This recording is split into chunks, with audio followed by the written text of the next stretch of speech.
सिंगारदान। शमूएल अहमद। दंगे में रंडियां भी लूटी गई थीं। बृजमोहन को नसीम जान का सिंगारदान हाथ लगा था। सिंगारदान का फ्रेम हाथी दांत का था, जिसमें आदम कद आईना जड़ा हुआ था, और बृजमोहन की लड़कियां बारी बारी से शीशे में अपना अक्स देखा करती थीं। फ्रेम में जगह जगह तेल, नाखून पालिश और लिपस्टिक के धब्बे थे, जिससे उसका रंग मटमैला हो गया था। और बृजमोहन हैरान था कि इन दिनों उनकी बेटियों के ऐसे लक्षण पहले नहीं थे। पहले भी वो बालकनी में खड़ी रहती थीं, लेकिन अंदाज ये नहीं होता था। अब तो छोटी भी उसी तरह पाउडर थोपती थी और होठों पर गाढ़ी लिपस्टिक जमाकर बालकनी में ठठा करती थी। आज भी तीनों की तीनों बालकनी में खड़ी आपस में उसी तरह चुगलें कर रही थीं, और बृजमोहन चुपचाप सड़क पर खड़ा उनके हाव भाव देख रहा था। यकायक बड़ी ने एक भरपूर अंगड़ाई ली। उसके जोबन का उभार नुमाया हो गया। मंझली ने झांक कर नीचे देखा और हाथ पीछे करके पीठ खुजाई।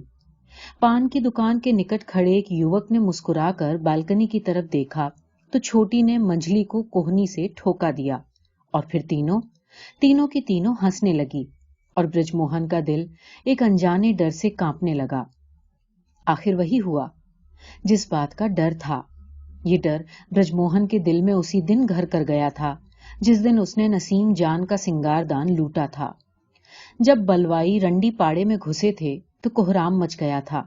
बृजमोहन और उसके साथी दन दनाते हुए नसीम जान के कोठे पर चढ़ गए थे।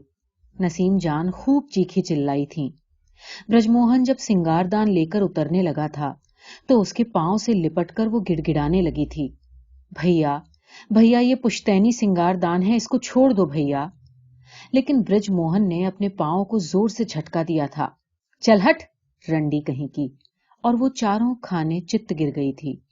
उसकी साड़ी कमर तक उठ गई थी, लेकिन फिर उसने तुरंत ही खुद को संभाला और एक बार फिर बृजमोहन से लिपट गई। भैया भैया, ये मेरी नानी की निशानी है भैया। इस बार बृजमोहन ने उसकी कमर पर जोर से लात मारी। नसीम जान जमीन पर दोहरी हो गई। उसके ब्लाउज के बटन खुल गए और बृजमोहन ने छुरा चमकाया। काट लूंगा। नसीम जान सहम गई और दोनों हाथों से छातियों को ढकती हुई कोने में दुबक गई। बृजमोहन सिंगारदान लिए नीचे उतर गया। बृजमोहन जब सीढ़ियां उतर रहा था, ये सोचकर उसे लज्जत मिली कि सिंगारदान लूटकर उसने नसीम जान को गोया उसकी पुश्तैनी संपदा से महरूम कर दिया है। यकीनन ये मुरूसी सिंगारदान था जिसमें उसकी परनानी अपना अक्स देखती होगी। फिर नानी और फिर उसकी माँ भी इसी सिंगारदान के सामने बन ठनकर ग्राहकों से आंखें लड़ाती होगी। बृजमोहन ये सोचकर खुश होने लगा कि भले ही नसीम जान इससे अच्छा सिंगारदान खरीद ले, लेकिन ये पुश्तैनी चीज तो अब उसको मिलने से रही। तब एक पल के लिए बृजमोहन को लगा कि आहाजनी और लूट मार में लिप्त दूसरे दंगाई भी भावना की इसी तरह की जंग से गुजर रहे होंगे।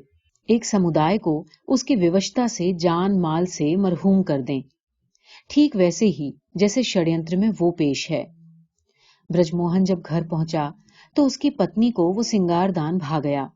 शीशा उसको धुंधला मालूम हुआ तो वो भीगे कपड़े से उसे पोंछने लगी।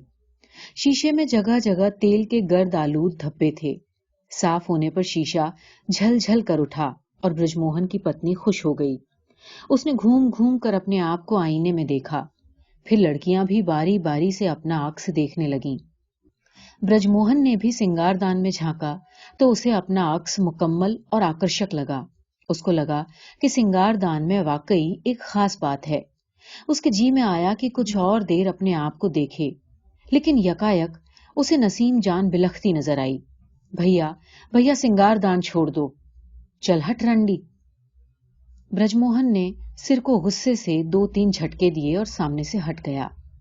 बृजमोहन ने सिंगारदान अपने बेडरूम में रखा। अब कोई पुराने सिंगारदान को पूछता नहीं था। नया सिंगारदान जैसे सबका महबूब बन गया था। घर का हर व्यक्ति खामखा भी आईने के सामने खड़ा रहता। बृजमोहन अक्सर सोचता कि रंडी के सिंगारदान में आखिर क्या भेद छिपा है कि देखने वाला आईने से चिपक सा जाता है। लड़कियां जल्दी हटने का नाम नहीं लेती और पत्नी भी रह रहकर खुद को हर कोण से घूरती रहती है, यहां तक कि खुद वो भी। लेकिन उसके लिए देर तक आईने का सामना करना मुश्किल होता। तुरंत ही नसीम जान रोने लगती और ब्रजमोहन के दिलो दिमाग पर धुआं सा छाने लगता। ब्रजमोहन ने महसूस किया कि धीरे धीरे घर में सबके रंग ढंग बदलने लगे हैं। पत्नी अब कूल्हे मटकाकर चलती है, दांतों में मिस्सी भी लगाती है। लड़कियां पांव में पायल बांधने लगी हैं और नित नए ढंग से बनाव सिंगार में लगी रहती हैं। टीका, लिपस्टिक और काजल के साथ वो गालों पर तिल भी बनाती हैं। घर में एक पानदान भी आ गया था और हर शाम फूल और गजरे भी आने लगे थे। ब्रजमोहन की पत्नी शाम से ही पानदान खोलकर बैठ जाती, छालियां कुतरती और सबके संग ठिठोलियां करती, और ब्रजमोहन तमाशाई बना सब कुछ देखता रहता। उसको हैरत थी कि उसकी जुबान बंद क्यों हो गई है, वो कुछ बोलता क्यों नहीं, उन्हें फटकारता क्यों नहीं। एक दिन ब्रजमोहन अपने कमरे में मौजूद था कि बड़ी सिंगारदान के सामने आकर खड़ी हो गई। कुछ देर उसने अपने आप को दाएं बाएं देखा और चोली के बंद ढीले करने लगी।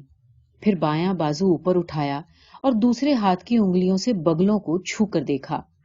फिर सिंगारदान की दराज से लोशन निकालकर मलने लगी। ब्रजमोहन सकते में था मानो। वो चुपचाप बेटी की करतूत देख रहा था। इतने में मंझली भी आ गई और उसके पीछे पीछे छोटी भी। दीदी लोशन मुझे भी दो। क्या करेगी? बड़ी ने कहा। दीदी ये बाथरूम में लगाएगी। चल हट। मंझली ने छोटी के गालों में चुटकी ली और तीनों की तीनों हंसने लगी। ब्रजमोहन का दिल आशंका से धड़कने लगा। इन लड़कियों के तो सिंगार ही बदलने लगे हैं। इनको कमरे में अपने बाप की उपस्थिति का भी ध्यान नहीं। तब ब्रजमोहन अपनी जगह से हटकर इस तरह खड़ा हो गया कि उसका अक्स सिंगारदान में दिखने लगे। लेकिन लड़कियों के रवैये में कोई फर्क नहीं आया। बड़ी उसी तरह लोशन मलने में व्यस्त रही और दोनों अगल बगल खड़ी मटकती रहीं। ब्रजमोहन को लगा कि अब उसका घर में कोई वजूद ही नहीं है। तब अचानक नसीम जान शीशे में मुस्कुराई। घर में अब मेरा वजूद है। और ब्रजमोहन हैरान रह गया। उसको लगा वाकई नसीम जान शीशे में बंद होकर चली आई है और एक दिन निकलेगी और घर के चप्पे चप्पे पर फैल जाएगी। ब्रजमोहन ने कमरे से निकलना चाहा, लेकिन उसके पांव मानो जमीन में गड़ गए थे। वो अपनी जगह से हिल ही नहीं सकता था। वो खामोश सिंगारदान को ताकता रहा और लड़कियां हंसती रहीं। सहसा ब्रजमोहन को महसूस हुआ कि इस तरह ठट्ठा करती लड़कियों के दरमियान कमरे में इस वक्त इनका बाप नहीं, बल्कि ब्रजमोहन को अब सिंगारदान से खौफ मालूम होने लगा और नसीम जान अब शीशे में हंसने लगी। बड़ी चूड़ियां खनखाती तो वो हंसती, छोटी पायल बजाती तो वो हंसती। आज भी जब वो बालकनी में खड़ी हंस रही थी तो वो तमाशाई बना सब कुछ देख रहा था और उसका दिल किसी अनजाने डर से धड़क रहा था। ब्रजमोहन ने महसूस किया कि राहगीर भी रुक रुक कर बालकनी की तरफ देखने लगे हैं। यकायक पान की दुकान के निकट खड़े एक नवयुवक ने इशारा किया। जवाब में लड़कियों ने भी इशारे किए तो युवक मुस्कुराने लगा। ब्रजमोहन के मन में आया कि वो उस युवक का नाम पूछे। वो दुकान की ओर बढ़ा, लेकिन नजदीक पहुंचकर चुप हो गया। सहसा उसे महसूस हुआ कि युवक में वो उसी तरह दिलचस्पी ले रहा है जिस तरह लड़कियां ले रही हैं। तब ये सोचकर उसे हैरत हुई कि वो उसका नाम क्यों पूछना चाह रहा था। आखिर उसके इरादे क्या हैं? क्या वो उसको अपनी लड़कियों के बीच ले जाएगा? ब्रजमोहन के होठों पर पल भर के लिए एक रहस्यमयी मुस्कान रेंग गई। उसने पान का बीड़ा कल्ले में दबाया, जेब से कंघी निकालकर दुकान के शीशे में बाल सौंटने लगा। इस तरह बालों में कंघी करते हुए उसको एक राहत का एहसास हुआ। उसने एक बार कनखियों से युवक को देखा। वो एक रिक्शा वाले से आहिस्ता आहिस्ता बातें कर रहा था और बीच बीच में बालकनी की तरफ भी देख रहा था।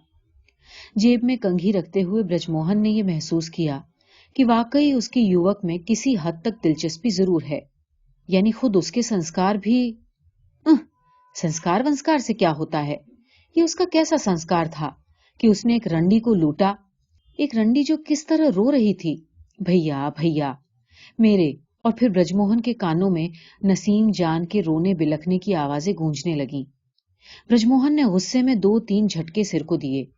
एक नजर बालकनी की तरफ देखा, पान के पैसे अदा किए और सड़क पार करके घर में दाखिल हुआ। अपने घर में आकर वो सिंगारदान के सामने खड़ा हो गया। उसको अपना रंग रूप बदला हुआ नजर आया। चेहरे पर जगह जगह झाइयां पड़ गई थीं और आंखों में कासनी रंग घुला हुआ था। एक बार उसने धोती की गांठ खोलकर बांधी और चेहरे की झाइयों पर हाथ फेरने लगा। उसके जी में आया कि आंखों में सुरमा लगाए और गले में लाल रूमाल बांध ले। कुछ देर तक वो अपने आप को इसी तरह घूरता रहा। फिर उसकी पत्नी भी आ गई।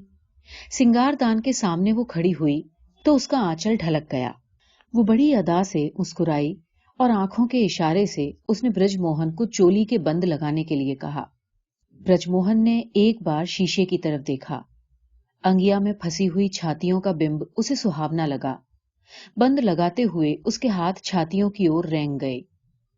उई दैया! ब्रजमोहन की पत्नी बल खा गई और ब्रजमोहन को अजीब सी कैफियत हो आई। उसने उसकी छातियों को जोर से दबा दिया। हाय राजा! उसकी पत्नी कसमसाई और ब्रजमोहन की रगों में रक्तचाप बढ़ गया। उसने एक झटके में अंगिया नोचकर फेंक दी और उसको पलंग पर खींच लिया। वो उससे लिपटी हुई पलंग पर गिरी और हंसने लगी। ब्रजमोहन ने एक नजर शीशे की तरफ देखा। पत्नी के नंगे बदन का अक्स देखकर उसकी रगों में शोला सा भड़क उठा। उसने यकायक खुद को एकदम निर्वस्त्र कर दिया। तब ब्रजमोहन की पत्नी उसके कानों में धीरे से फुसफुसाई, लूट लो राजा, भरपूर। ब्रजमोहन ने अपनी पत्नी के मुंह से कभी उई दैया और हाय राजा जैसे शब्द नहीं सुने थे। उसे लगा ये शब्द नहीं, सारंगी के सुर हैं जो नसीम जान के कोठे पर गूंज रहे हैं। और तब फिजा कासनी हो गई। शीशा धुंधला गया और सारंगी के सुर गूंजने लगे। ब्रजमोहन बिस्तर से उठा, सिंगारदान की दराज से सुरमेदानी निकाली, आंखों में सुरमा लगाया, कलाई पर गजरा लपेटा, गले में लाल रूमाल बांधकर नीचे उतर गया और सीढ़ियों के नीचे दीवार से लगकर बीड़ी के लंबे लंबे कश लेने लगा।